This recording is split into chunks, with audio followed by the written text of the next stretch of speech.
আপনারা দেখুন 11টা উপনিষদ এখানে দেওয়া হয়েছে, কিন্তু চৈতন্য চরিতামৃতে ছিল প্রভুপাদ তাৎপর্যের মধ্যে 108টি উপনিষদের নাম আছে।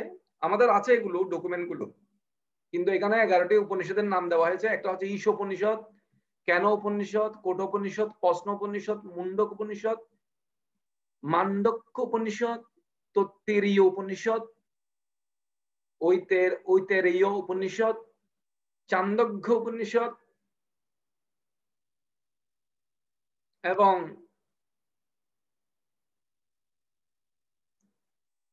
বৃহৎ আরণ্যক উপনিষদ, শ্বেতাশতর উপনিষদ। এই 11টা উপনিষদ ছিল জীব গোস্বামী নির্বাচিত করেছে, এগুলো আপনারা অধ্যয়ন করতে পারেন। ছিল প্রভুপাদ ভগবত গীতার বিভিন্ন কোটেশন করার সময় উনি এই উপনিষদগুলোর উদ্ধৃতি দিয়েছিলেন। এই উপনিষদগুলোর যেমন তৈত্তরীয় এবং চান্দোগ্য উপনিষদের দেখবেন আপনারা ছিল প্রভুপাদের যখন তাৎপর্য পড়বেন গীতা এবং ভাগবতমের বিভিন্ন উপনিষদের উদ্ধৃতি দেওয়া আছে। দেখেছেন আপনারা যখন একটা শ্লোককে ছিল প্রভুপাদ ব্যাখ্যা করেন, তখন এই শ্লোকের অনুসারে উপনিষদের মধ্যে একই শ্লোক যে আছে সেটা উনি প্রমাণ করার জন্য, বুঝানোর সহজনের জন্য উনি ওটা কোট করতেন। এই জন্য ছিল প্রভুপাদ বলছে আমি মন গড়া কোনো কিছু ব্যাখ্যা করছি না, এই জিনিসগুলো বিভিন্ন উপনিষদ পুরাণে আছে, এই গীতার একই কথাটা আরেক জায়গায় বলেছে, সেটা প্রমাণ করার জন্য উনি কোট করতেন। এই জন্য রূপ গোস্বামী এই 11টি উপনিষদকে নির্বাচিত করেছিলেন, আর ছিল প্রভুপাদ এই বিভিন্ন এই উপনিষদগুলোর কোট প্রদান করতেন। আমরা আরো একটু রিল্যাক্সে বুঝাবো, একটু স্পিরিট হয়ে যাচ্ছে মনে হয়, আপনারা মনে হয় ক্যাচ করতে পারছেন না। এই জায়গা থেকে আমি আস্তে আস্তে স্লোলি বুঝাবো।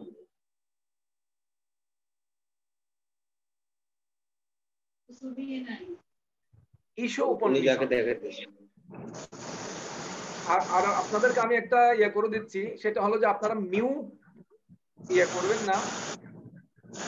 আপনারা যারা জানেন না এই জুমের নিয়মটা, সেটা হচ্ছে যে একজন যখন কথা বলবে তখন আপনারা মিউট বন্ধ রাখবেন, মিউট অন করবেন না, মিউট অফ। আপনাদের কোনো প্রশ্ন থাকলে আমরা যখন নিব প্রশ্নগুলো, তখন আপনারা মিউট অন করে প্রশ্ন করতে পারেন।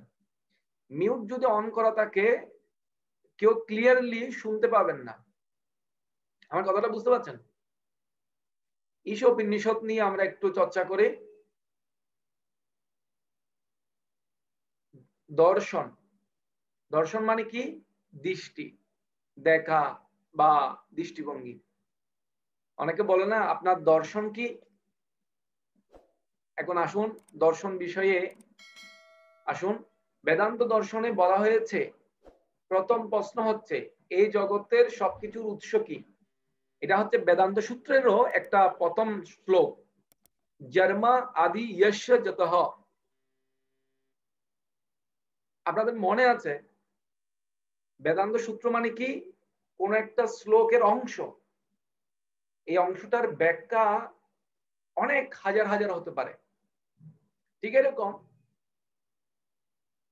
জন্ম আদি ইয়স্য যতঃ, যার থেকে সবকিছু প্রকাশিত হয়েছে। দেখুন কার থেকে প্রকাশিত হয়েছে? তখন ব্যাসদেব ওই শ্লোক, শ্রীমদ্ ভাগবতের প্রথম শ্লোক এটা, জন্মাদি ইয়স্য যতঃ ইতরচ্চ অভিজ্ঞস্বরাট তেনে ব্রহ্মা হৃদয় আদি কবয়ে মুহ্যন্তি যৎ সূরয়ো তেজবাড়িম নিধম যতা বিনিময়ো যত্র তিসর্গ অমনিশা দামনা জেন সদা নিরস্ত কুহুকম সত্যম পরম ধীমহি। এই ধীমহি শব্দটা গায়ত্রী মন্ত্রের মধ্যে থাকে, উনি জোর দিয়েছেন এই শ্লোকের উপর, এই জন্য ধীমহি শব্দটা উচ্চারণ করেছেন। এই জন্য প্রথম শ্লোক ভাগবতমের প্রথম শ্লোক শুরু করার সময় ব্যাসদেব প্রণাম করেছেন, ওম নমো ভগবতে বাসুদেবায়। প্রথম প্রণাম করেছেন উনি বাসুদেব কৃষ্ণকে, বসুদেবের পুত্র যিনি বাসুদেব, তাকে প্রণাম করেছেন। তার মানে ভগবানকে, সেটা প্রথম শ্লোকের প্রণাম মন্ত্রের মধ্যে আছে, এটা নিয়ে আর কোনো সন্দেহ নেই। কেন উনাকে প্রণাম করে, ভগবানকে প্রণাম করে শুরু করেছেন শ্রীমদ ভাগবতম। এই জন্য জন্মাদি ইয়শ, এটা হচ্ছে বেদান্ত সূত্রের একটা সূত্র। ঠিক যেরকম জ্যামিতিক বা ম্যাথমেটিক্স এর মধ্যে, গণিতের মধ্যে অনেক সূত্র আছে বীজগণিতের, আমরা ওই সূত্রগুলো বিভিন্ন অঙ্কে প্রয়োগ করতে পারি। ঠিক এরকম এই বেদান্ত সূত্র এই জন্য লিখেছেন, এই সূত্রগুলোর অনেক ব্যাখ্যা আছে। এই জন্য সৎ সাধু থেকে কেউ যদি এইটা মনোযোগ সহকারে শ্রবণ করে, তখন এই বেদান্ত সূত্রের উদ্দেশ্যটা বুঝতে পারবেন। আর যদি ভুল ব্যাখ্যা করে, বিভিন্ন সাধুদের কাছ থেকে আপনারা শুনেন, তাহলে কখনো আপনি ভগবান সম্বন্ধে জানতে পারবেন না। আসুন, দর্শনে প্রথম হচ্ছে যার থেকে সবকিছু প্রকাশিত হয়েছে। তো কার থেকে সবকিছু প্রকাশিত হয়েছে? এটা মনি ঋষিদেরও প্রশ্ন ছিল। এই জন্য বলছেন নানা মনির নানা মত দিয়েছিলেন, কার থেকে এই জগতে সবকিছু প্রকাশিত হয়েছেন। আমি আপনাদেরকে একটা গল্প বলি, তখন বুঝতে পারবেন। একবার সৃষ্টির যখন শুরু হয়েছিল, তখন এই নানা মনির নানা মত হচ্ছে। তো ওরা চিন্তা করছে এই জগতের সমস্ত কিছু উৎস কে, কে সবচেয়ে শক্তিশালী, কে ভগবান। তো নানা মনি নানা মত প্রকাশ করেছে। আইরে আমাদের এখানে ত্রিদেবতা প্রধান। ত্রিদেবতা মানে কে কে? ব্রহ্মা, বিষ্ণু, শিব। এখন এক মনি বলছে ব্রহ্মা হচ্ছে ভগবান, বিষ্ণু হচ্ছে ভগবান। আরেক মনি বলছে না না, শিবজি ভগবান। তো এইভাবে নানা মনির নানা পথ হয়ে গেছে। তখন তাদের সমস্ত মনিদের থেকে সিদ্ধান্ত নেওয়া হয়েছে, তাহলে প্রমাণ করা হোক কে ভগবান। তখন মনিরা একটা মিটিং, মানে সভা ডেকেছে। ওই সভার মধ্যে সবাই উপস্থিত ছিলেন এবং ব্রহ্মার পুত্র বিগুকে এটা প্রমাণ করার জন্য দায়িত্ব দেওয়া হয়েছে। তো সবার আশীর্বাদ নিয়ে বিগুমণি ভগবানকে পরীক্ষা করার জন্য বের হলেন। তো প্রথমে উনি গেলেন শিবের কাছে। তো শিবজির কাছে গিয়ে উনি তো প্রণাম টনাম করেনি, যেহেতু শিবজি হচ্ছেন দেবতাদের মধ্যে একটা উচ্চ স্থানের আছেন, ওনাকে প্রণাম করা উচিত। প্রণাম টনাম করেনি, গিয়ে গালি দেওয়া শুরু করছে। আইরে এ হচ্ছে পাগল, এ বাঘের চামড়া পরে বসে থাকে, গায়ে বর্ষ মাকে, কোনো ঠিক ঠিকানা নাই, শ্মশানে থাকে, টাকারও কোনো ঠিক ঠিকানা নেই। এইভাবে গালি দিচ্ছে।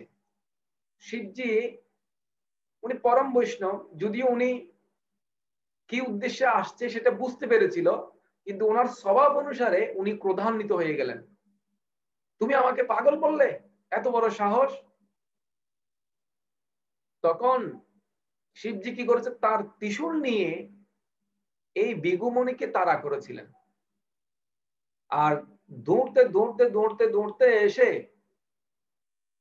উনি ব্রহ্মার কাছে চলে আসলেন, ব্রহ্মলোকে, যেখানে সত্যলোক, ব্রহ্মা থাকেন। তো ব্রহ্মা হচ্ছে বিগুর পিতা। তো পিতাকে কেউ যদি প্রথম দর্শন করে অনেকদিন পর, তাকে প্রণাম করতে হয়।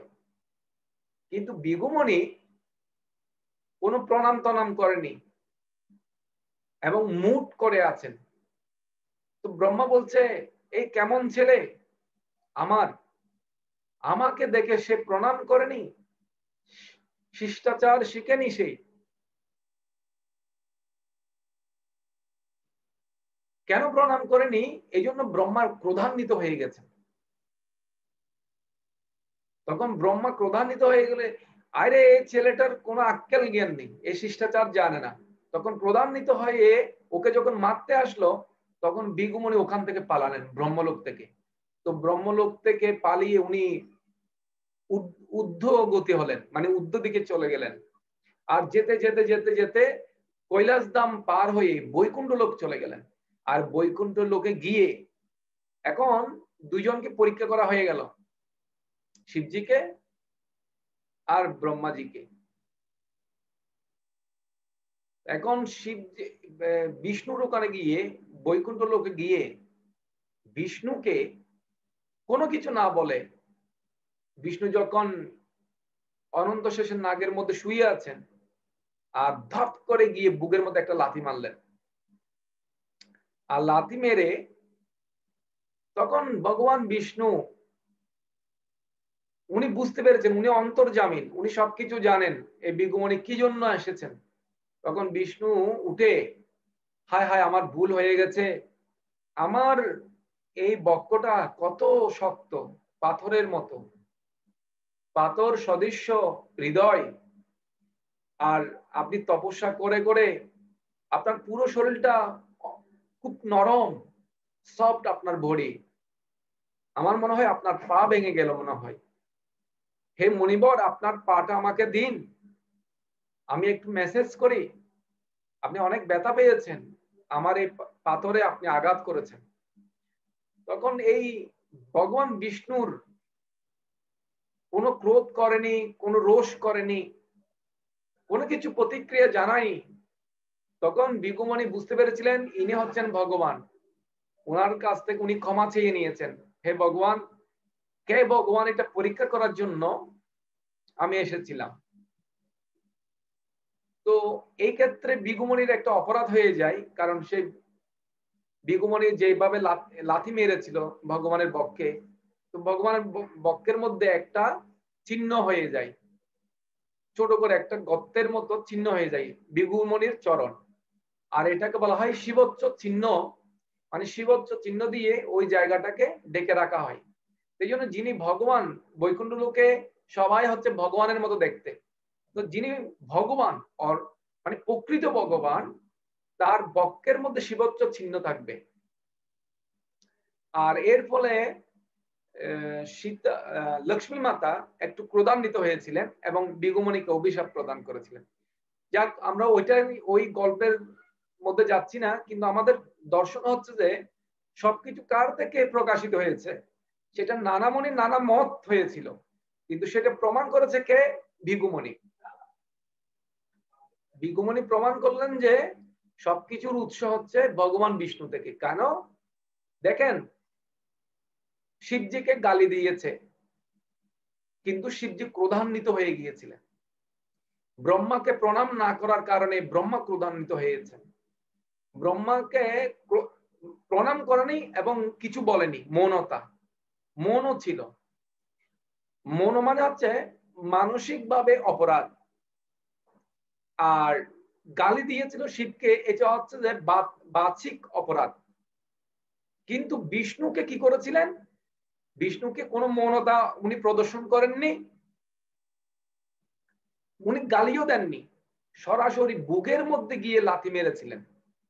তো এটা কি হয়েছে? এটা শারীরিক প্রহার। বৈষ্ণব অপরাধের মধ্যে মানসিক অপরাধ থেকে বাচিক অপরাধ অধিকতর খারাপ। তার থেকে খারাপ হচ্ছে প্রহার করা, মানে হাত তোলা, গায়ে হাত তোলা। তো ভৃগুমুনি একদম চরম পর্যায়ে বিষ্ণুকে প্রহার করেছিলেন, কিন্তু মুখেও কিছু বলেননি, মনও ডাকেননি, কিন্তু সবচেয়ে খারাপ অপরাধটাই করেছিলেন। কিন্তু ভগবান বিষ্ণু তাতে উনি ক্রোধান্বিত হননি। কেন? উনি সত্যগুণের তো নিয়ন্ত্রক, এবং উনি আসলে সমস্ত গুণের নিয়ন্ত্রক। উনি নির্গুণ, উনি কোনো গুণাতীত, উনি কোনো গুণের দ্বারা আবদ্ধ নয়, উনি জানেন সবকিছু। এই জন্য ভগবান বিষ্ণু ওনাকে আরো সম্বোধন করেছিলেন, আমার এই পাথর সদৃশ্য হৃদয়ে আপনি আঘাত করে আপনার পাটা মনে হয় ভেঙে গেছে। তো এই ক্ষেত্রে প্রমাণ দেখা যাচ্ছে যে ভগবান বিষ্ণু হচ্ছে সবকিছুর উৎস। ঠিক আছে, আমি আপনাদেরকে বলি, এই লিঙ্কটা আমি আজকে ওই লিঙ্কটা পাইনি, যার কারণে এটা আনলিমিটেড আমি চালাতে পারছি না। 40 মিনিট পর এটা অফ হয়ে যায়। তো আপনারা আবার সঙ্গে সঙ্গে ঢুকবেন, এটা সমস্যা হবে না। আবার যদি লিঙ্কে ক্লিক করেন গিয়ে ঢুকতে পারবেন, এটা কোনো সমস্যা না। ঠিক আছে, আমরা আসুন আমরা এগিয়ে যাই দর্শন শাস্ত্রে। আমি আপনাদেরকে প্রশ্ন জিজ্ঞাসা করব, আপনারা কি কি বুঝতে পেরেছেন। দর্শন দিয়ে আমি কি উদাহরণ দিয়েছি। আসুন, দর্শন গৌতম মুনির ন্যায় দর্শন, মহর্ষি কনাদ বৈশেষিক দর্শন, নাস্তিক কপিল হচ্ছে সাংখ্য দর্শন। এটা 24টা উপাদান। এটা নাস্তিক কপিল কোনটা? ভগবান যে কপিল দেব সেটা হচ্ছে যে দেবহিতির পুত্র, উনি নয়। উনি সাংখ্য দর্শন প্রদান করেছেন। সাংখ্য দর্শন মানে কি? আত্মা এবং দেহ সম্পর্কে জ্ঞান। আর এটা হচ্ছে নাস্তিক কপিল, এই পুরোটা হচ্ছে নাস্তিক। এটা হচ্ছে ওই দেবহতির পুত্র নয়। মহর্ষি পতঞ্জলি এটা হচ্ছে যোগ দর্শন। মহর্ষি জেমিনি পূর্ববাদ কর্ম মীমাংসা দর্শন। মহর্ষি ব্যাসদেব উত্তর বা ব্রহ্ম মীমাংসা দর্শন। আমি আবার দেখাচ্ছি, ন্যায় দর্শন, বৈষয়িক দর্শন, সাংখ্য দর্শন, যোগ দর্শন, পূর্ববাদ কর্ম মীমাংসা দর্শন, উত্তর বা ব্রহ্ম মীমাংসা দর্শন। এই ন্যায় দর্শন সম্বন্ধে আমরা একটু আলোচনা করেছিলাম। হ্যাঁ, যেগুলো তর্ক এবং তর্ক বিতণ্ডার মাধ্যমে শাস্ত্র প্রতিষ্ঠিত হয় সেটা হচ্ছে ন্যায়। আর বৈশেষিক মানে কি? কোন নির্দিষ্ট একটা স্পেসিফিক বিষয় নিয়ে বিশদভাবে আচরণ আছে, বর্ণনা আছে, সেটা। সাংখ্য দর্শন মানে কি? যেটা দেহ এবং আত্মা সম্পর্কে, যেমন ধরুন আমাদের ভগবত গীতা 2য় অধ্যায় সাংখ্য যোগ বলা হয়, আত্মা কি দেহ কি এটা।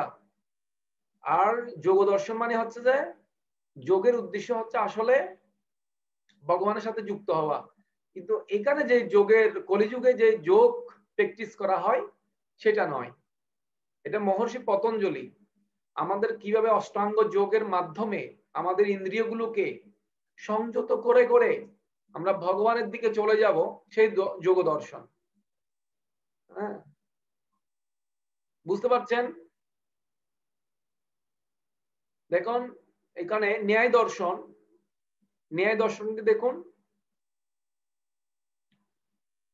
এই জগতে ক্ষুদ্র কণা হচ্ছে অণু, এবং এই কণাই হচ্ছে মহাজাগতিক প্রকাশের কারণ।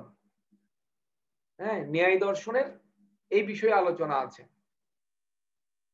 হ্যাঁ, আমরা যেরকম এখানে সায়েন্সের মধ্যে পড়ি না, অণু, পরমাণু, বিভিন্ন রাসায়নিক যে গঠনগুলো, কিন্তু এগুলো ন্যায় দর্শনের মধ্যে আলোচনা ছিল। যেমন ধরেন এখানে বলছে এই জগতের ক্ষুদ্র কণা হচ্ছে অণু, এবং এই কণাই হচ্ছে মহাজাগতিক প্রকাশের কারণ।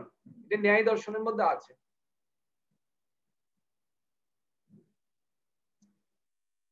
আর বৈষয়িক দর্শন কি? বৈষয়িক দর্শনটা হলো যে, বৈষয়িক মানে হচ্ছে বিশেষ যুক্তি, মানে বিশেষ কোনো ফিলোসফি প্রতিষ্ঠা করতে চায় সেটা। এই দর্শনে বলা হয়েছে অণু থাকলে হবে না, বরং এই অণুগুলো সমন্বিত হয়ে এই জগতে সবকিছুর সৃষ্টি হয়। তাই এই অণুর সমন্বয় হচ্ছে এই জগতের সবকিছুর উৎস। মানে শুধু অণু হলে হবে না। আপনারা আবার আসবেন, এখন এই লিপ নিয়ে নেবে, মানে লাইন কেটে যাবে, আপনারা সবাই আবার আসবেন, কারণ আমরা আরো অনেক বিষয় আলোচনা আছে বিস্তারিত, আরো অনেক বিষয় জানতে পারবেন, নতুন নতুন বিষয়। আর বৈষয়িক দর্শনটা কি?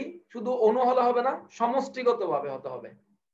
সমষ্টি বিষয়ে যেটা আলোচনা হবে, যেমন ধর আমরা অর্থনীতি পড়েছিলাম, ব্যষ্টিক সামষ্টিক অর্থনীতি।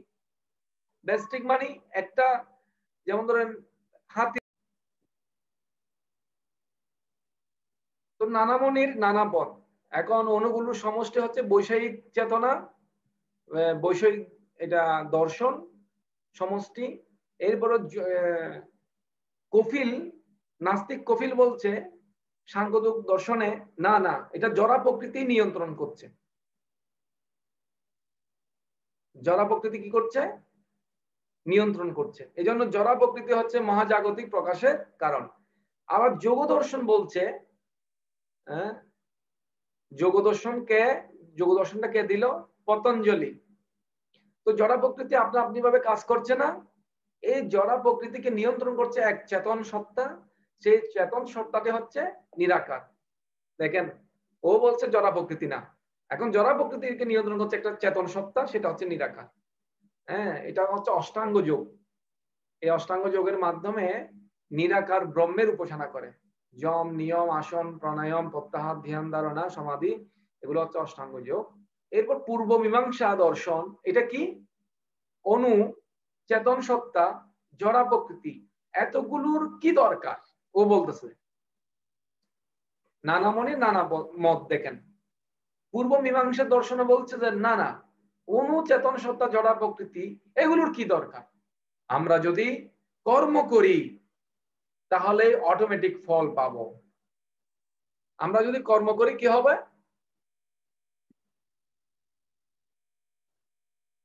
বুঝতে পারছেন? অটোমেটিক ফল পাবো। হ্যাঁ, আমরা অনুর দরকার কি? জড়া প্রকৃতির কি দরকার? আরে চেতন সত্তা সবকিছু নিয়ন্ত্রণ করছে, সেটার কি দরকার? আমরা যদি কর্ম করি তাহলে কর্মের ফল পাবো। এটা হচ্ছে যে কর্ম মীমাংসা। বুঝতে পারলেন? এই জন্য বলছে নানা মনের নানা মত।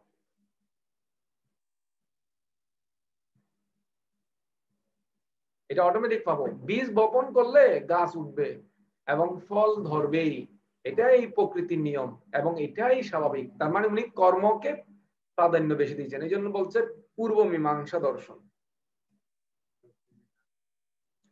এখন দেখেন, তাই এত বেশি চিন্তা করার দরকার নেই, শুধু কর্ম করতে থাকো।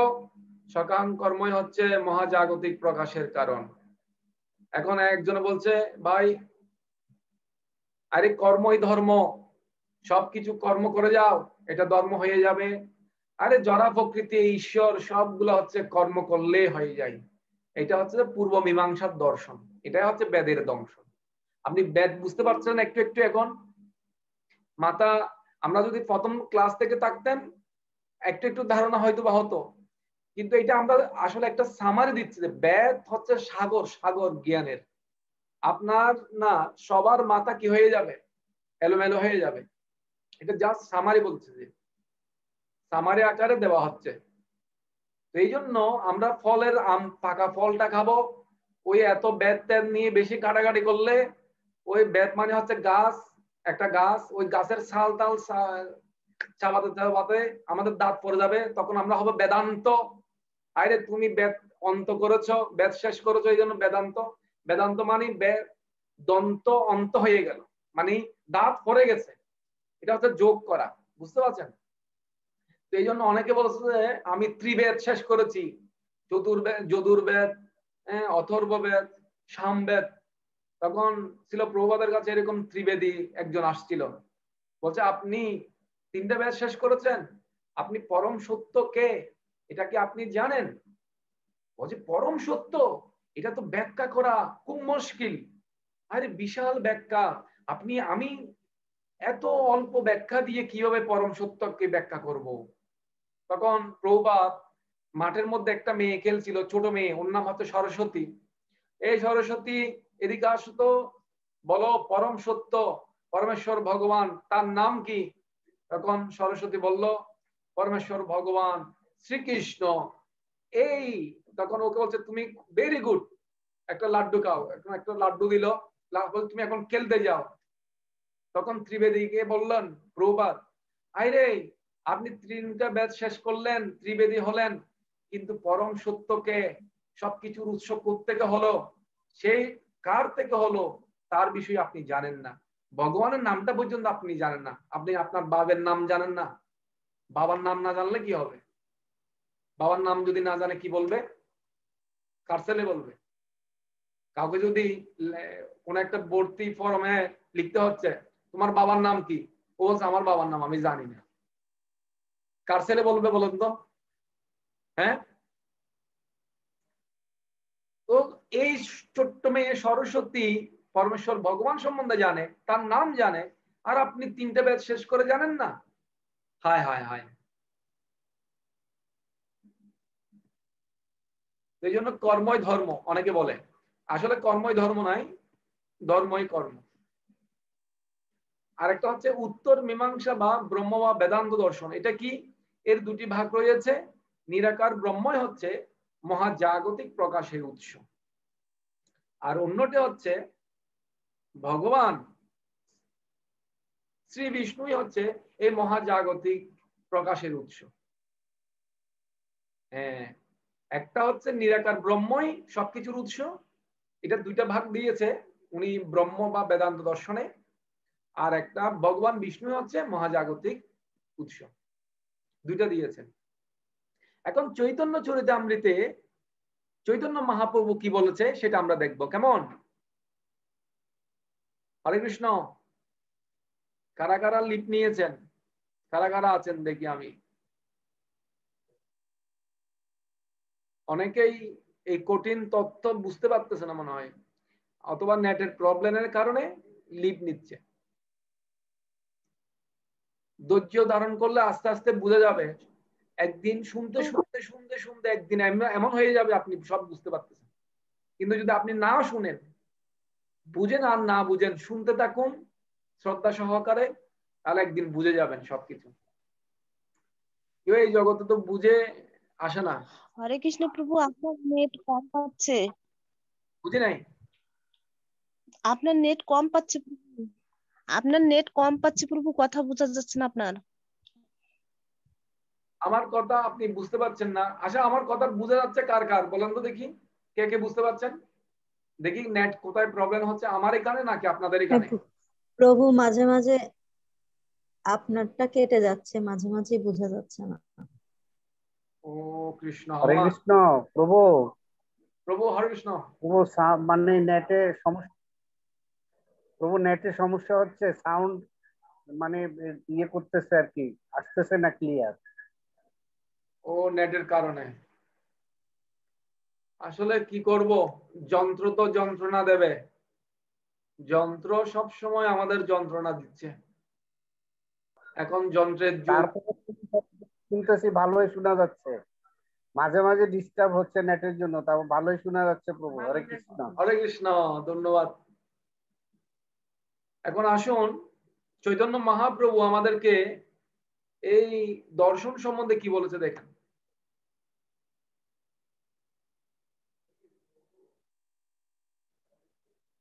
মীমাংসা কহে ঈশ্বর হয় কর্মের অঙ্গ, সাংখ্য কহে জগতের প্রকৃতির কারণ প্রসঙ্গ, ন্যায় কহে পরমাণু হইতে বিশ্ব হয়। ন্যায় শাস্ত্র আমরা আগে বলেছিলাম না, পরমাণু থেকে কি হয়? বিশ্ব হয়। আর মায়াবাদী নির্বিশেষ ব্রহ্মে হেতু হয়, আর মায়াবাদী বলছে না, ব্রহ্ম হচ্ছে এই মহাজাগতিকের উৎস। পাতাঞ্জল কহে ঈশ্বর হয় স্বরূপ জ্ঞান। পাতাঞ্জল মানে হচ্ছে যে ঈশ্বর হয় স্বরূপ জ্ঞান। বেদ বেদ মতে কহে তাদের স্বয়ং ভগবান। ছয়ের ছয় মত ব্যাস হইলা আবর্তন। এই জন্য ব্যাসদেব, স্বয়ং ব্যাসদেব, উনি অবতীর্ণ হয়ে সমস্ত শাস্ত্রগুলোকে লিপিবদ্ধ করলেন। আবার বেদকে লিপিবদ্ধ করলেন কেন? বেদ যখন আগে লিপিবদ্ধ ছিল না, নানা মনির নানা পথ, এই নানা মত দিয়ে এই জগতের উৎস সম্পর্কে ব্যাখ্যা করত, কিন্তু কেউ বুঝতে পারত না কোন জায়গা থেকে এই সমস্ত সবকিছুর উৎস কোন জায়গা থেকে। এই জন্য বেদ কইলা বেদ আবর্তন, সেই সব সূত্রে লইয়া বেদান্ত বর্ণন। এখন বেদান্ত সূত্র লিখছে এই জন্য কে? ব্যাসদেব। বেদান্ত মতে ব্রহ্ম সাকার নিরূপণ। এই পরম ব্রহ্ম হচ্ছে সাকার, ওনার আকার আছে। নির্গুণ ব্যতিরেখে তিত হয় তো সগুণ। পরম কারণ ঈশ্বর কেহ নাহি মানে, পরম ঈশ্বর কেহ নাহি মানে, বুঝছেন? স্ব স্ব মত স্থাপে পরমর্থের খণ্ডনে, তাদের নিজের মত স্থাপন করার জন্য তারা আরেকজনের মতকে খণ্ডন করে ফেলেন। মনি কে হতে পারে? মনি সে হয় যার একটা মত দিয়েছে, ওই মতটা অন্য কোনো মনির সাথে সেম হবে না, একই হবে না, সে হচ্ছে মনি। কেন? ওই মতটাকে তিনি খণ্ডন করবেন, এটা হচ্ছে বাড়াবাড়ি, মানে ও জিততে চায়। তাতে 6 দর্শন হইতে তত্ত্ব নাহি জানি। এই 6 দর্শন পরেও কেউ এই তত্ত্ব জানবে না। সবকিছুর উৎসকে মহাজন সেই কহে, সেই সুক্ত মানি। এখন মহাজন গতস্য পন্ত, মহাজন যে পথটা আমাদেরকে দেখাবেন সে পথটা আমাদেরকে স্বীকার করতে হবে। অনেকে বলছে পৃথিবীর এইভাবে সৃষ্টি হলো, আমি এইভাবে সৃষ্টি হলাম, ওইসব মতগুলো এখন বাদ দিতে হবে। কেন? 6 মনির বা 6টা দর্শনের 6টা মতবাদ আছে। ওই মতবাদ দিয়ে আপনি কোথা থেকে এসেছেন, আপনার সমাপ্ত কোথায় রেখে, এটা আপনি জানতে পারবেন না। কিন্তু আপনি যদি মহাজন যে পথে গেছে সেই পথে যদি আপনি যান, তাহলে আপনি ভগবানকে পেয়ে যাবেন। আর যদি মহাজনের কথা না শুনেন, কুকুর, বিড়াল, কাক, চক্কু, শিয়াল, বিভিন্ন রকম যোনি আমরা ঘুরতে থাকবো, জন্ম আর জন্ম, জন্ম আর জন্ম হতে থাকবো। এই জন্য মহাজন গতস্য পন্থা, মহাজন যেই পথ অনুসরণ করেছেন সেই পথটা আমরা অনুসরণ করব। এই মহাজন নিয়ে কিছু এখানে শ্লোক দেওয়া আছে, আপনারা দেখুন। মহাজন কারা? 6 জন মহাজন আছে, সরি 12 জন মহাজন। আসুন এই মহাজন সম্বন্ধে আমরা জেনে নিই। মহাভারতের বনপর্বে বলা হয়েছে, তর্ক প্রতিষ্ঠ শ্রুতয় ভিন্না নাশা বিশি যস্য মত ন ভিন্নম ধর্মস্য তত্ত্বম নিহিত গুহায়াম মহাজনো যেন গতস্য পন্থা। তর্কের দ্বারা প্রকৃত সিদ্ধান্ত প্রতিষ্ঠা করা যায় না, প্রকান্তরে তার ফলে শ্রুতি সমূহ ভিন্ন ভিন্ন হয়ে যায়, এবং যার মত ভিন্ন নয় তিনি ঋষি হতে পারেন না, ঋষি বা মনি হতে পারবে না যদি মত ভিন্ন না হয়। তাই ধর্মতত্ত্ব গূঢ় রূপে আচ্ছাদিত হয়ে আছে, অর্থাৎ শাস্ত্র আদি পাঠ করে ধর্মতত্ত্ব পাওয়া কঠিন। সুতরাং যাকে মহাজন বলে সাধুরা স্থির করেছেন, তিনি যেই পন্থাকে শাস্ত্র পন্থা বলেছেন সেই পথেই সকলের অনুগমন করা উচিত। মহাভারত বনপর্ব।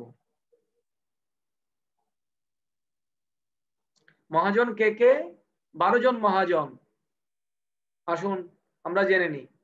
স্বয়ম্ভু নারদ, শম্ভু কুমার, কপিল মনু, প্রহ্লাদ, জনক, ভীষ্ম, বলির বয়াসখী ভয়ম। শ্রী ব্রহ্মা, মহর্ষি নারদ, শিব, শ্রী শিব, 4 কুমার, ভগবান কপিল দেব, যেটা কপিল মানে নাস্তিক কপিল না, দেবহূতি পুত্র কপিল, স্বয়ম্ভু মনু, প্রহ্লাদ মহারাজ, জনক মহারাজ, পিতামহ ভীষ্ম, বলি মহারাজ, সুখদেব গোস্বামী, এবং আমি নিজে মানি এটা যমরাজ যমদূতদেরকে বলছিলেন। হ্যাঁ, 6ষ্ঠ স্কন্ধে শ্রীমদ ভাগবতমে বলছিলেন কারা কারা মহাজন, কারা কারা এই ধর্মনীতি সম্বন্ধে অবগত আছেন, এই সম্বন্ধে বলছিলেন।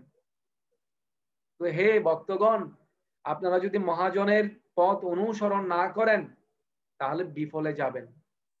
আপনি যদি ন্যায় পড়তে যান, তখন ন্যায়ের মধ্যে ফাঁকি আছে।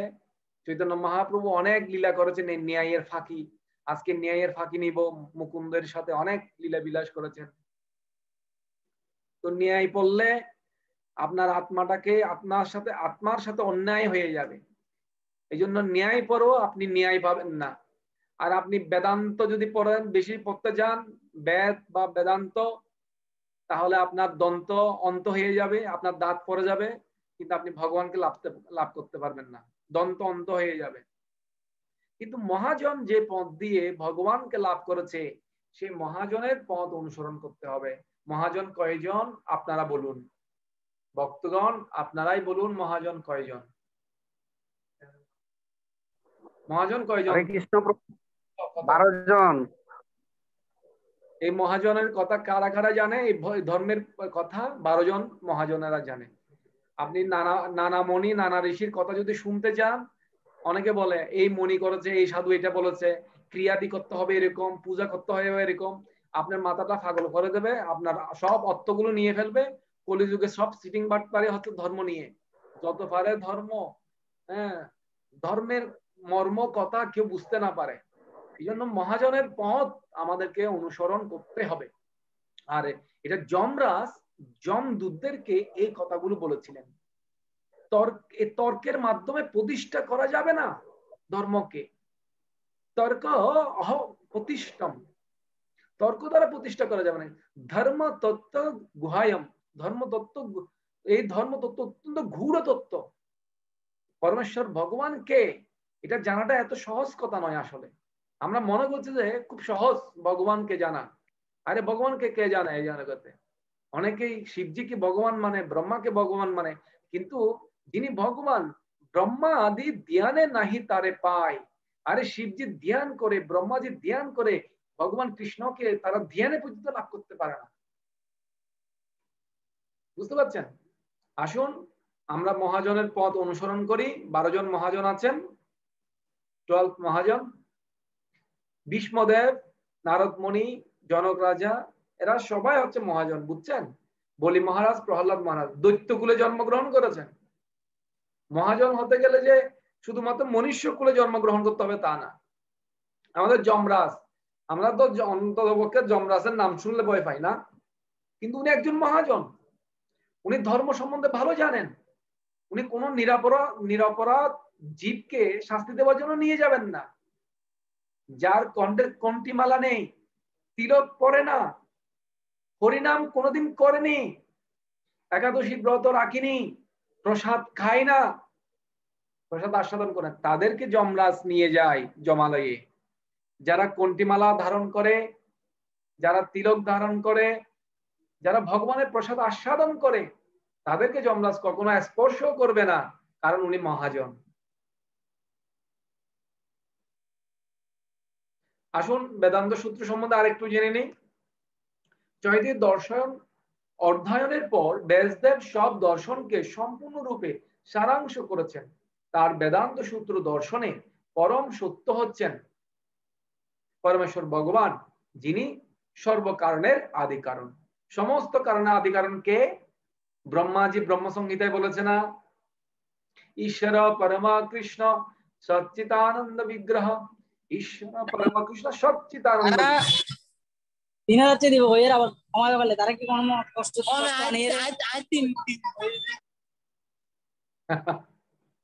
ওর দোকানের ব্যবসা করছে তো সব সাউন্ড গুলো চলে আসতেছে।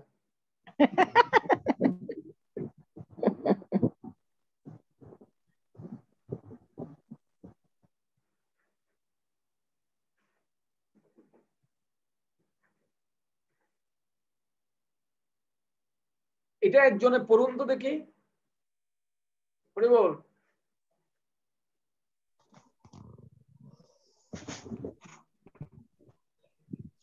যারা, হরে কৃষ্ণ, যারা তার নিজস্ব দর্শন প্রতিষ্ঠা করতে চায় তারা নিশ্চিত কোন শাস্ত্রের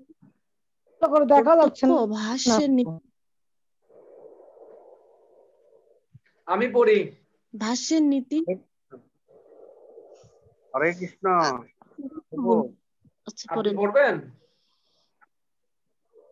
প্রভু পড়বো? আপনি হ্যাঁ পড়ুন।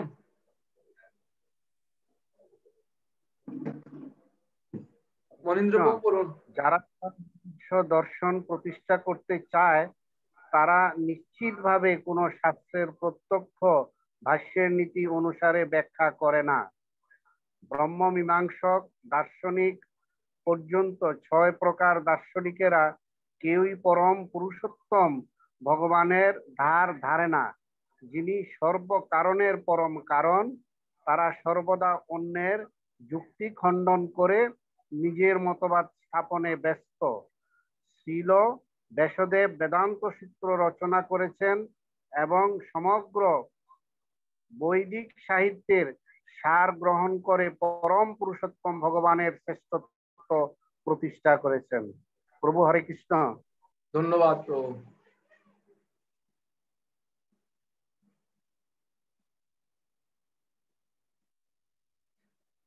ছিল ব্রেসদেব দেখেন, ভগবানের হচ্ছে সত্যবেশ অবতার। তিনি বেদান্ত সূত্র প্রণয়ন করে অভ্রান্ত যুক্তিতর্কের মাধ্যমে পরম সত্যকে উপলব্ধি করার উপায় দিয়েছেন। সূত্র কোর্ট যেটি একসাথে অনেকগুলো তথ্য বহন করে। বেদান্ত সূত্রের কথা আমরা আগে বলেছি, মনে আছে আপনাদের? একটা শ্লোক বলবে ছোট ছোট, এর অনেক ব্যাখ্যা আছে। এক ধরনের কোড যা সকল জ্ঞানের সার শূন্য ন্যূনতম শব্দের প্রকাশ করে, যেগুলোর ব্যাখ্যা দেওয়া আছে বিভিন্ন আদি পুরাণে এবং অন্যান্য গ্রন্থাবলীতে। উদাহরণ আইন কোড এবং কেস স্টাডি। আইন কোড আছে না? আপনারা এখানে আইনের তো বিষয়ে হয়তো আমাদের তেমন ধারণা নেই, কিন্তু আইন কোড গুলো কেন বলা হয়, এই কোড 302 ধারা মোতাবেক এরকম কেন বলা হয়? কেন ওই কোডটা বলার কারণ হচ্ছে যে ওটা অনেক ব্যাখ্যা আছে, কিন্তু কোডটা যখন বলবেন তখন ওই ব্যাখ্যাটা যারা যারা আইনজীবী তাদের মধ্যে ধারণা থাকবে, এটা ওদের মুখস্থ আছে, ওটা কোডটা বললে হয়ে যাচ্ছে, এত ব্যাখ্যা করার প্রয়োজন নেই। ঠিক এরকম সূত্রটা বললেই ওই সূত্রের মানে কি এটা অনেক ব্যাখ্যা আছে। যারা তত্ত্বগত তত্ত্ব 10টা আছে ওরা জানে এটা, ওটা সূত্র বললে হয়ে যাচ্ছে, বুঝতে পারবে তখন।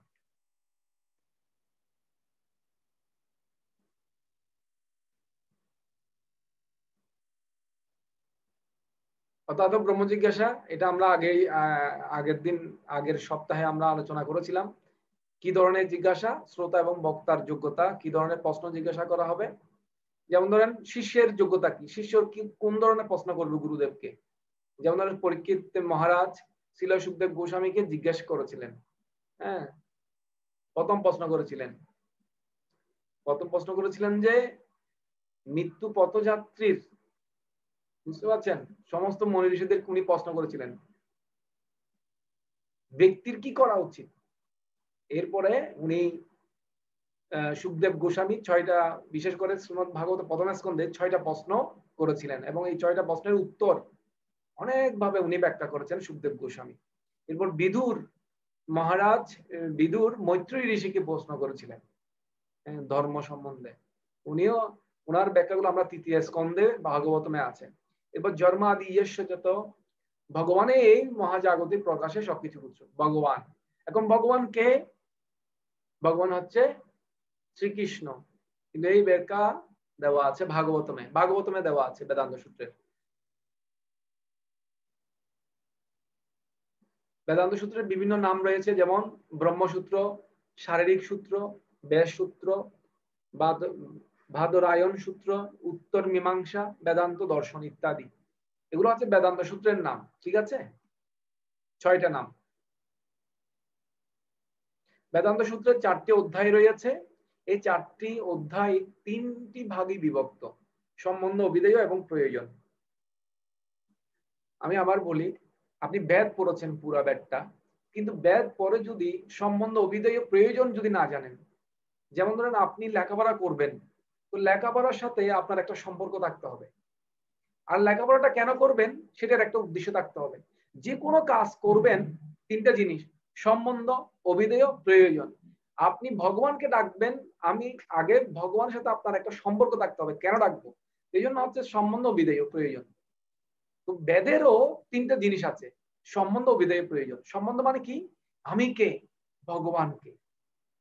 তো আমি কে ভগবানকে জানলাম, কিন্তু ওদের মধ্যে একটা সম্পর্ক থাকবে, সম্বন্ধ। এটা হচ্ছে অভিধেয়। অভিধেয় মানে হচ্ছে ভগবান এবং জীবাত্মার সম্পর্ক। তো আমি কেন সম্পর্ক স্থাপন করব? সেটা হচ্ছে কি প্রয়োজন? সেটা হচ্ছে কৃষ্ণ প্রেম। আমি ভগবানকে এই জন্য ভালোবাসবো, এই জন্য সম্পর্ক রাখবো, আমার কৃষ্ণ প্রেমের দরকার, কৃষ্ণ ভক্তি দরকার। আর জীবের প্রত্যেকটা ভক্তের বা ভক্তির মেন উদ্দেশ্য হচ্ছে কৃষ্ণ প্রেম লাভ করা। এই জন্য জীবের উদ্দেশ্য কি? অনেকের উদ্দেশ্য বললে ও বলে আমার উদ্দেশ্য হচ্ছে ডাক্তার হওয়া, ইঞ্জিনিয়ার হওয়া। না, ডাক্তার ইঞ্জিনিয়ার না। প্রত্যেকটা জীব বা প্রত্যেকটা ভক্তের মানুষের জীবনের উদ্দেশ্য হচ্ছে কৃষ্ণ প্রেম লাভ করা, আর এটা বেদ আমাদেরকে ওই দিকে পরিচালিত করবে, কৃষ্ণ প্রেমের দিকে। কিন্তু এখন আমি তো ওই সম্বন্ধে, শাস্ত্র সম্বন্ধে জ্ঞান নেই, এই জন্য আমরা বেদের বিভিন্ন শাখা আমরা আহরণ করি, তখন ভগবান কাজ জানতে পারি না, হারিয়ে যায় মেইন উদ্দেশ্যটা। এই জন্য সম্বন্ধ মানে পরম পুরুষোত্তম ভগবানের সাথে জীবের কি সম্পর্ক, যার ব্যাখ্যা করা হয়েছে প্রথম 2টি অধ্যায়ে। অভিধেয় এই সম্পর্কের কিভাবে পুনঃপ্রতিষ্ঠা করা যায়, মানে এটা হচ্ছে ওনার সাথে আমার সম্পর্ক কি, ভালোবাসার, হ্যাঁ, যার যার ব্যাখ্যা দেওয়া আছে 3য় অধ্যায়ে, সম্বন্ধ দেওয়া আছে 2য় অধ্যায়ে, 3য় অধ্যায়ে অভিধেয় দেওয়া আছে। এবং প্রয়োজন হচ্ছে সম্পর্ক যদি পুনঃপ্রতিষ্ঠা হয় তাহলে কি লাভ হবে, এটা হচ্ছে ভগবত প্রেম। আর আমি ওনার সাথে সম্পর্ক রাখবো কেন, আমি ভগবানকে ডাকবো কেন, আমার কি সম্পর্ক, একটাই, সেটা হচ্ছে ওনার সাথে আমার প্রেম। এটা 4র্থ অধ্যায়ে দেওয়া আছে। তো শঙ্করাচার্য বেদান্ত সূত্রের ভাষ্য দিয়েছেন অদ্বৈত মতবাদের ভিত্তিতে। অদ্বৈত মতবাদটা কি, জীব ও ঈশ্বর এক। এখন তুমি জীব আছো, তুমি যখন সাধনা করবে তুমিও ভগবান হয়ে যাবে, এটা হচ্ছে অদ্বৈতবাদ। এটা কে দিয়েছে, শঙ্করাচার্য। কেউ যদি সাধনা করে তাহলে সেইও ঈশ্বর হতে পারে, বুঝতে পারছেন? এই জন্য অদ্বৈতবাদ মায়াবাদী ভাষ্য শুনিলে হয় সর্বনাশ। চৈতন্য মহাপ্রভু বলছে সর্বনাশ হবে, আপনি কখনো ভগবান হতে পারেন না, জীব কখনো ভগবান হতে পারে না। এটা হচ্ছে অদ্বৈতবাদ। এরপর আসুন আরো কিছু বাদ আমরা শুনি। এরপর নিম্বাক আচার্য, আমরা যে 4টা সম্প্রদায় বলেছিলাম, এই 4টা সম্প্রদায়ের মধ্যে নিম্বাক আচার্য একজন আচার্য, উনি একটা সম্প্রদায়ের। আর উনি বলছে দ্বৈত অদ্বৈত। দ্বৈত মানে জীব ও ঈশ্বর এক এবং আলাদা, দুটোটাই আছে। যেমন ধরেন আমরা বলি না ভগবান কৃষ্ণ হচ্ছে সচ্চিদানন্দ দেহ, তো আত্মার মধ্যে 3টা উপাদান আছে, সচ্চিদানন্দ। ওই ক্ষেত্রে ভগবানের সাথে জীব এক, মানে গুণগতভাবে এক কিন্তু পরিমাণগতভাবে ভিন্ন আছে। তো নিম্বাক আচার্য বলছে আমরা এক আছি তবে আলাদাও আছি। আমরা এই জন্য বলছে দ্বৈত অদ্বৈত উনি দিয়েছেন। আর বিষ্ণু স্বামী কি দিয়েছেন, উনি শুদ্ধ অদ্বৈত দিয়েছেন, শুদ্ধ অদ্বৈত। উনি একজন আচার্য 4টা সম্প্রদায়ের, বিষ্ণু সম্প্রদায়, উনি শুদ্ধ অদ্বৈত দিয়েছেন। আর রামানুয়াচার্য উনি দিয়েছেন, রামানুয়াচার্য হচ্ছে শ্রী সম্প্রদায়ের আচার্য। শ্রী সম্প্রদায় থেকে দীক্ষা নিলেও আপনি ভগবত ধামে যেতে পারবেন। তবে উনি দিয়েছেন বিশিষ্ট অদ্বৈতবাদ, বিশিষ্ট অদ্বৈতবাদ। আর মধ্যাচার্য, যেটা ইসকন, এই মধ্যাচার্যের পরম্পরায় আছেন। দ্বৈতবাদ জীব ও ঈশ্বর ভিন্ন, উনি দ্বৈতবাদ দিয়েছেন। দ্বৈতবাদ মানে কি, জীব ও ঈশ্বর ভিন্ন। উনি বলছেন না, জীব এবং ঈশ্বরের মধ্যে ভিন্নতা আছে। সেটা কি, এই জন্য এই মধ্যাচার্যের মতবাদটা গ্রহণ করেন এবং বিষ্ণু স্বামী যে মতবাদ দিয়েছেন সেটাও গ্রহণ করেছেন। আর এটা সবগুলো মতবাদ গ্রহণ করে বলদেব বিদ্যাভূষণ এই মধ্যাচার্যের পরম্পরায় উনি একটা মতবাদ দিয়েছেন, সেটা হচ্ছে অচিন্ত ভেদাভেদ তত্ত্ব, যেটি মহাপ্রভু কর্তৃক গৃহীত হয়েছে। এটা মহাপ্রভু অনুমোদন করেছেন। আমাদের যেটা তত্ত্ব সেটা হচ্ছে অচিন্ত ভেদাভেদ তত্ত্ব। জীব ও ঈশ্বর গুণগতভাবে এক কিন্তু পরিমাণগতভাবে ভিন্ন। আমি কিছুক্ষণ আগে বললাম না, জীব এবং ঈশ্বরের মধ্যে গুণগতভাবে সেম। কেন, আমার আত্মার মধ্যে সচ্চিদানন্দ আছে, ভগবান কৃষ্ণ সচ্চিদানন্দ, তবে গুণগতভাবে আমরা সমান কিন্তু পরিমাণগতভাবে আমরা ভিন্ন। পরিমাণ মানে কৃষ্ণ হচ্ছে বিভু চৈতন্য, জীব হচ্ছে অনুচৈতন্য, আমরা হচ্ছে ক্ষুদ্র, ভগবান হচ্ছে মহৎ বৃহৎ। ঠিক যেরকম পুরো সমুদ্রের পানি হচ্ছে লবণ, কিন্তু আপনি যদি ওখান থেকে ওই পানি থেকে 1 গ্লাস পানি নিয়ে আসেন, সেই 1 গ্লাস পানিটাও লবণ, কিন্তু কোথায় 1 গ্লাস পানি আর কোথায় পুরো বিশাল সমুদ্র। সমুদ্রের পরিমাণটা অনেক বেশি, এক গ্লাস পানির পরিমাণটা একটু কম। তো আমরা জীব, আমাদের অনুসদৃশ্য ভগবানের গুণ আছে, আমরা অনুসদৃশ্য, ভগবান হচ্ছে বিভু সদৃশ্য। এই জন্য এটাকে বলা হয় অচিন্ত ভেদাভেদ। আপনি ভগবানের যে কার্যকারিতা বা বিভূতি, ভগবানের যে শক্তি, শক্তিমর্থা বা বিভূতি, এগুলো আমাদের মাথার মধ্যে ক্যাচ করবে না।